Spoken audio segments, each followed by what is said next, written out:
Years ago, I came with a team of people, and we worked on this space that had been partially renovated, and then the second phase was a new part of the building, and it was a lot of fun.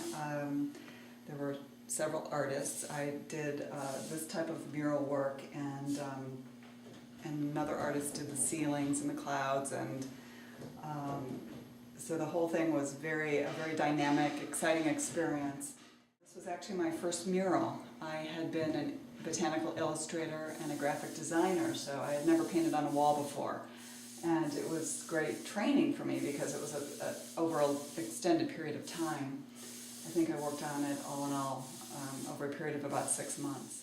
The idea for this was just to help kids see what was not only indigenous to Connecticut in terms of plants and animals, but also most of these creatures are found in the various exhibits throughout the museum. So the kids could go throughout the museum, learn about different things like the praying mantis, which is the Connecticut state insect, and the garter snake, the flying squirrel, and then come back at the end to this mural and be able to identify all the creatures that they had learned about. It was a really fun experience for me, and I'm actually glad to be back, although they had some water damage from a storm, and they had to do some repair work and paint out this section, so I'm able to come back and revisit the mural and paint it back in, which is actually a lot of fun, and it's great to see everybody again. How long did it take originally for you to put all of this together? What was the process? Obviously, you did a small working piece, a sketch of some sort. I actually did a number of sketches. I think we had about 6 different ideas, and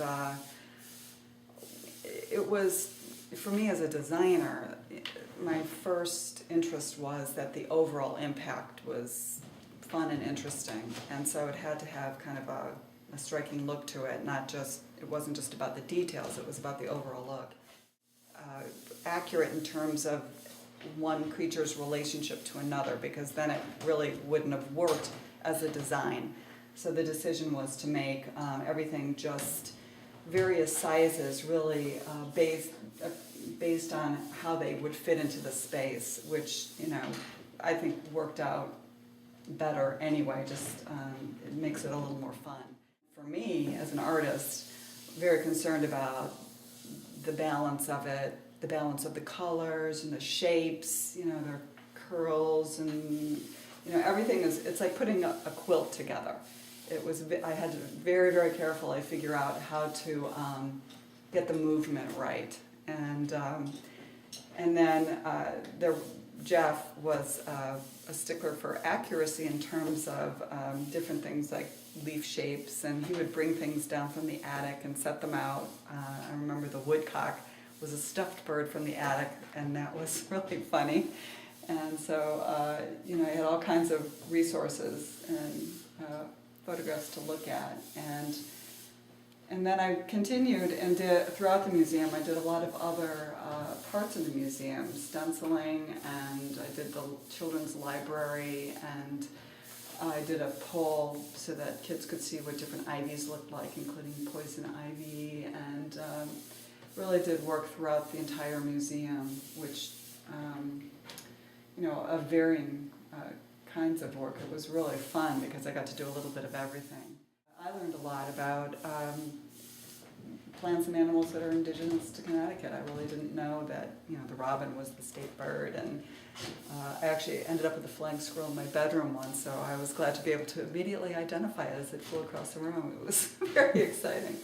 And did your flying squirrel have a head? Because this one doesn't at the moment. Yeah, I know. I'm going to put his poor little face back in there. Actually, as I remember, that face was not easy to paint the first time, so we'll see how easy it is the second time.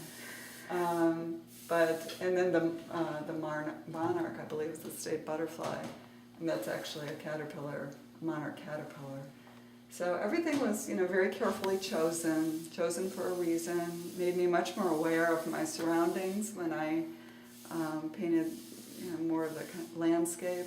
It was, really fun for me too. So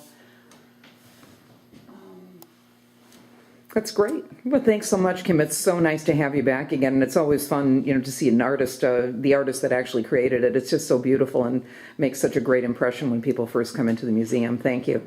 You're welcome. Thank you.